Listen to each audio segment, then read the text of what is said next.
The JSO Homicide Unit and Crime Scene Unit responded, and we're going to conduct the investigation. We're still very early on, and at this time we don't have any suspect information.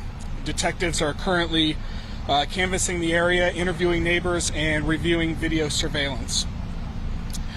We don't know at this time if this was a targeted act or if this was something random, so we're urging the public to take their normal security precautions that they would every day.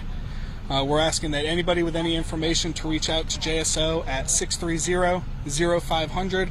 They can reach out via email at jsocrimetips@jacksheriff.org, or they can reach us via Crime Stoppers at 866-845-TIPS. Is there any indication that this could have been a shooting from late last night? A couple of neighbors said they heard multiple shots sometime between 11 and midnight. It's hard to say.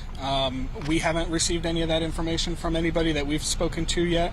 The medical examiners, the doctors will conduct an autopsy, and they'll try to narrow down a better time frame for us. Who discovered the bodies? A friend who came over to check on them.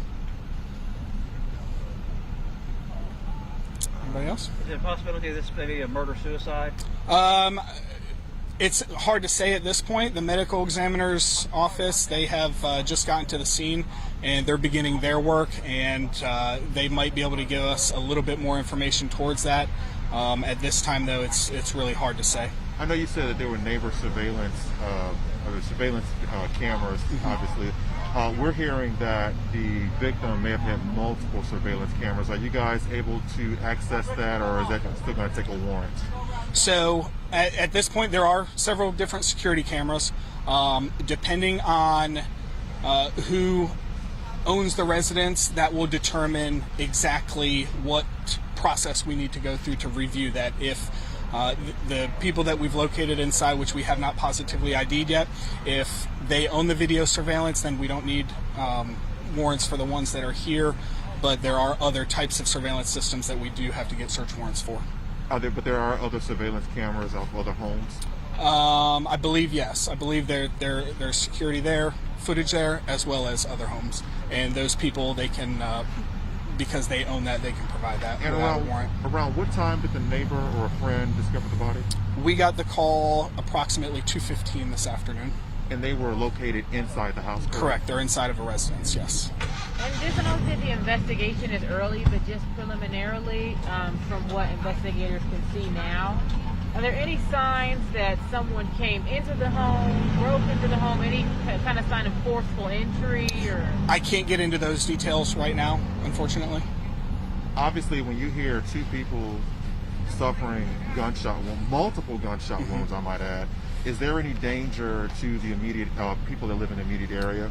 So, as I said before, we don't have the suspects identified. If it's not a murder-suicide, we don't have the suspects identified, so we urge everyone to take the normal precautions that they should every day, locking their vehicles, locking their cars, making sure their windows are locked, turning exterior lights on, things like that that provide normal everyday security. I would encourage them to do that. I know just from talking to neighbors, they say this is typically a very quiet community. I take it you guys don't do homicide investigations in this area that often? It's my first time on this road. I can't speak for the other teams, but I haven't been here before. Are you able to release the gender of the victims? It's one male and one female. Are you able to say whether or not the age range of both? They are both adults over, I would guess, just by looking at them, probably over 50 years old. Are you able to say where in the house they were located? In the first room that you walk in. I don't know what they would call that room, but it's the first room that you walk in when you walk into the front door. do we know the relationship between the man and woman? We don't. Again, we still don't have them positively identified, so no. So the time when they could have been shot, it could have been any time between yesterday, this morning. At this point, it's just really hard to pinpoint a time frame. Exactly. What we'll do is we'll talk to neighbors and talk to friends and try to narrow down the last time that somebody spoke with them or saw them, and then and we'll work our timeline from the most recent time that we can identify through talking with them. And then again, we're going to review what video surveillance there may or may not be. You know, we don't know if the video surveillance records or if it's just a live stream. Again, we'll get into all of that as the processing of the scene goes further. Have any of the neighbors reported hearing any gunshots? Not to us, not to any detective. And so, again, if you didn't speak with a detective, we do ask you to reach out to us. You can call the station at 630-0500, or you can send it a tip in through Crime Stoppers.